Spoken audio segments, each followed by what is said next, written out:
Bonjour à tous, on a vu Ant-Man et la guêpe de Peyton Reed et on va vous dire tout de suite ce qu'on en a pensé. 3 ans après le premier film, 3 mois après Avengers Infinity War, Ant-Man 2 arrive. Ant-Man and the Wasp teaming up. Follow my lead.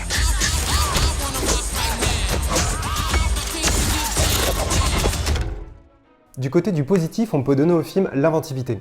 Dans les scènes d'action, que ce soit dans les combats ou dans vraiment les cascades, les courses-poursuites, il s'amuse beaucoup avec les dimensions, avec les objets, les décors, ça devient des terrains de jeu. Les chorégraphies sont très amusantes, les personnages se retrouvent à beaucoup jouer sur les dimensions la plus petite, la dimension normale, une dimension plus grande, ils jouent avec les autres éléments autour d'eux pour transformer les tailles constamment, donc ça donne vraiment une bonne dynamique, les chorégraphies se retrouvent un peu plus riches que la moyenne, et globalement c'est pas des combats où on se castagne et on se tape et il faut gagner, c'est un peu plus amusant que ça. Autre chose positive, la guêpe incarnée par Evangeline Lilly.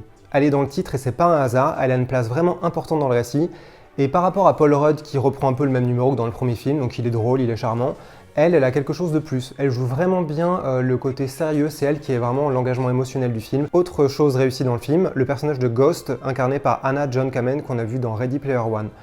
Le rôle est vraiment petit, le personnage a été pas mal réécrit par rapport aux comics, donc clairement il va pas satisfaire beaucoup de monde. C'est un antagoniste assez faiblard, qui fait ressortir un peu tous les problèmes qu'il y a dans les Marvel, mais l'actrice et le personnage, la manière dont ils l'ont écrit comme un personnage en souffrance, ça lui donne une dimension beaucoup plus touchante qu'on ne pourrait attendre. Pourquoi au final le film n'est quand même pas très satisfaisant? Plusieurs raisons à ça. La première, c'est que l'action, elle est pas mal, mais on l'a vu dans la promo. Si vous avez vu ne serait-ce qu'une seule bande-annonce du film, vous avez vu à peu près une image de toutes les grandes scènes d'action et à peu près toutes les bonnes images du film. C'est quand même sacrément décevant parce que Ant-Man, il n'a pas les moyens ni les ambitions d'un Avengers ou d'un Iron Man 3, donc il y a peu de scènes d'action, les décors sont moins variés, tout ça est assez simple et modeste, et en plus on a déjà quasiment tout aperçu dans la promo, donc là quand même, gros problème. Deuxième chose, l'humour.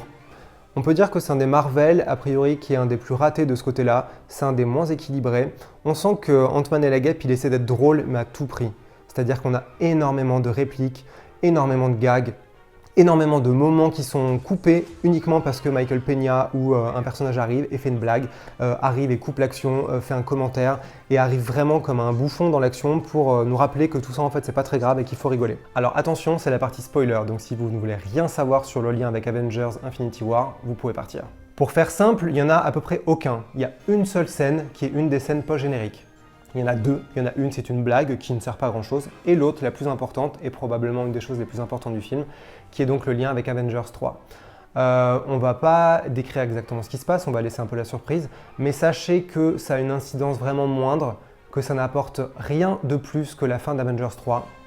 C'est-à-dire qu'il n'y a aucun élément, aucune des théories qu'on a vu fleurir ces derniers temps sur le web n'est en tout cas validée par ce film-là. Ça ne veut pas dire que ça pourrait être validé par la suite, mais là en l'occurrence, il n'y a rien. C'est juste une des conséquences de qu'est-ce qui se passe quand Thanos claque des doigts et que la moitié du monde disparaît. Et bien ça touche aussi l'univers d'Ant-Man. Donc clairement, si vous attendez de ce Ant-Man 2 des raisons, des explications, des hypothèses, des théories sur la suite d'Avengers, vous allez être plus que déçus. Donc voilà, Ant-Man et la guêpe, pour toutes ces raisons, c'est pas un film très réussi, c'est pas un ratage. Ici on trouve ça mieux que Black Panther et d'autres films, ne tapez pas. Mais pour nous c'est un film assez moyen qui échoue pas mal sur ses missions, à la fois en tant qu'aventure solo d'Ant-Man et comme film charnière qui arrive juste après Avengers 3. Voilà, c'était notre critique à chaud de Ant-Man et la guêpe. N'hésitez pas à liker, commenter, partager la vidéo. N'hésitez pas à dire tout ce que vous pensez du format, tout ce que vous pensez de ce que nous pensons. Et surtout, allez en salle et faites-vous votre propre avis. Merci, à bientôt.